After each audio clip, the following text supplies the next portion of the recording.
Let's talk about this now with Pete Thamel from Sports Illustrated, Sid Ziegler, co-founder of Outsports.com, and NFL punter Chris Kluwe. Welcome to you all. And Pete, let me begin with you. Right after this announcement was made, you wrote a big story in Sports Illustrated that did stir up some controversy, even though NFL officials like the Commissioner Roger Goodell have been very supportive of this publicly. You quoted several off the record, suggesting that Sam has a daunting path ahead. The NFL's not ready for him. One said it's still a man's game.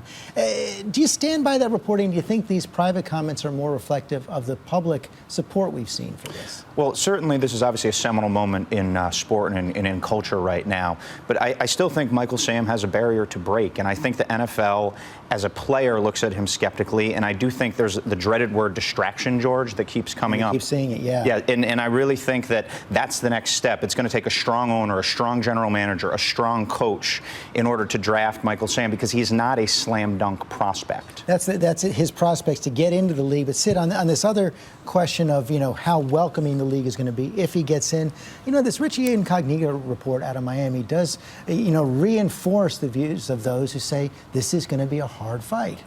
Jim Baczynski and I at Outsports, we have written about over 200 athletes who have come out on their teams and publicly in every sport, including football, at every level, in every state of the country. And every single one of them says the same thing. Before they came out, they heard a lot of homophobia on the team. When they came out, they were completely embraced by their team. And this includes a football player at Middle Tennessee State, Alan Gender, who was out the entire 4 years he played at Middle Tennessee State. After they came out, they are embraced by their teammates. And the people who were the most homophobic in the locker room before they came out are the first guys to come up to them, shake their hand, and apologize for what they said. People get it. And all this stuff about the horrors of the NFL locker room is completely overblown. You spent 8 years in NFL locker rooms.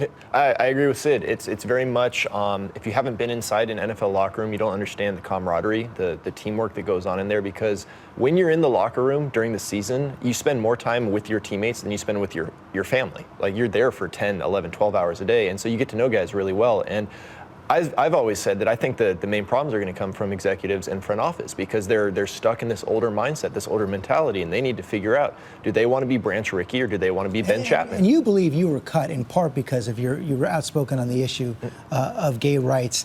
You spent some time with Michael Sam last Saturday before the announcement.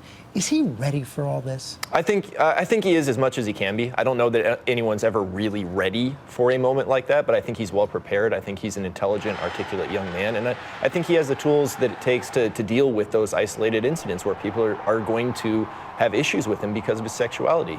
I think he'll be okay. Pete Thamel, those are the psychological issues. You were pointing out that, the physical barriers ahead facing Michael Sam. Some people say he's not fast enough. Some people say he's not big enough. Do you think, bottom line, that the act of coming out increases or decreases his chances? I think, George, in the bottom line, it would decrease it, because I had one former general manager tell me, in an NFL draft room, when you were sitting there, okay, we pick in 5 spots. We're gonna pick between these 3 players.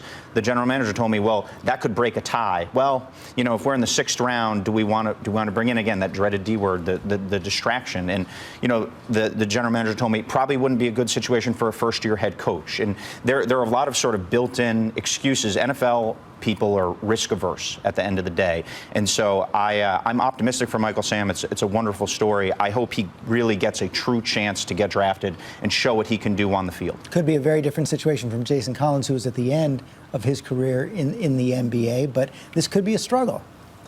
Why is it that we in the media have brought this struggle to the story?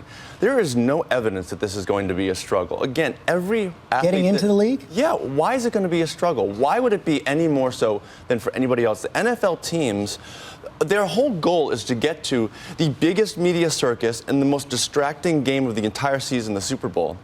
And we are putting out there that some general manager is going to worry about a couple cameras showing up at practice and asking a few questions. If a general manager and a coach cannot handle a gay player in the locker room, they should resign, not because of social justice issues, but if that can torpedo your season, you're not doing your job. On the margins, do you think it'll make a difference? I think it will, and I think it's unfortunate, because there are general managers and executives that simply believe this way, and they're not going to change their mind. And I think it's our job as a society to hold them accountable, to not let them get away with plot plausible excuses of, oh, well, he's not just the right fit, or, maybe he doesn't quite, work well with the locker room chemistry. It's our job as citizens to say Michael Sam deserves a fair chance, not because he's a gay football player, but because he's a football player and he wants to go out and play football. I think we can all agree on that. We all hope he gets a fair chance. Thank you all very much. You can read an excerpt of Chris Kluwe's book, Beautifully Unique Sparkle Ponies, at abcnews.com/thisweek.